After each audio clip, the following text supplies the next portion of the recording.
आहे की तुम्ही आणि या संकटाच्या परिस्थितीमध्ये आपल्या निर्माण करणाऱ्या देवाकडे पहा। दावीद राजाने आपली आशा जी आहे, ज्या देवाची तो सेवा कार्य करत आहे, ज्या देवाची तो भक्ती करत आहे, ज्या देवाची त्याने आशा धरलेली आहे, त्याला हे माहित आहे की देवच मला माझ्या संकटातून मुक्त करणारा आहे। मला सगळ्यांना आमेन। देवच मला संकटातून माझ्या सोडवणारा आहे आणि म्हणून तो देवाचा धावा करत आहे।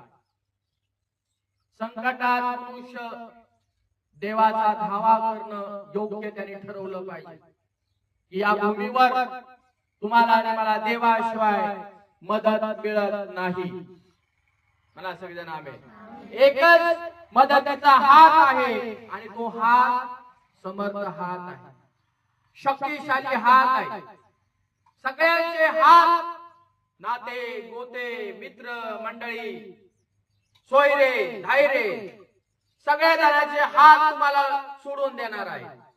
ज्यावेळेस संकट मनुष्याच्या जीवनामध्ये येतं तेव्हा गरजेच्या वेळी तुम्हाला आणि मला माहित आहे की तुम्ही आणि मी लोकांच्या समोर जातो आणि लोकांना मदत मागत असतो आणि लोकांना म्हणतो तुम्ही मला मदत करा आणि लोक तुम्हाला आणि मला आश्वासन देत असतात।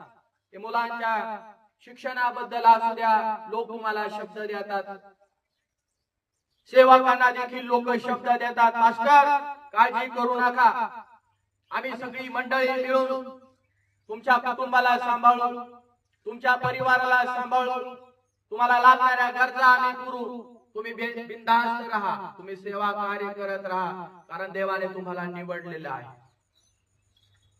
काय पाहिजे तुम्ही फक्त आम्हाला सांगा, आम्हाला कळवा, आम्ही तुम्हाला सहाय्य करू, आम्ही तुम्हाला मदत करू।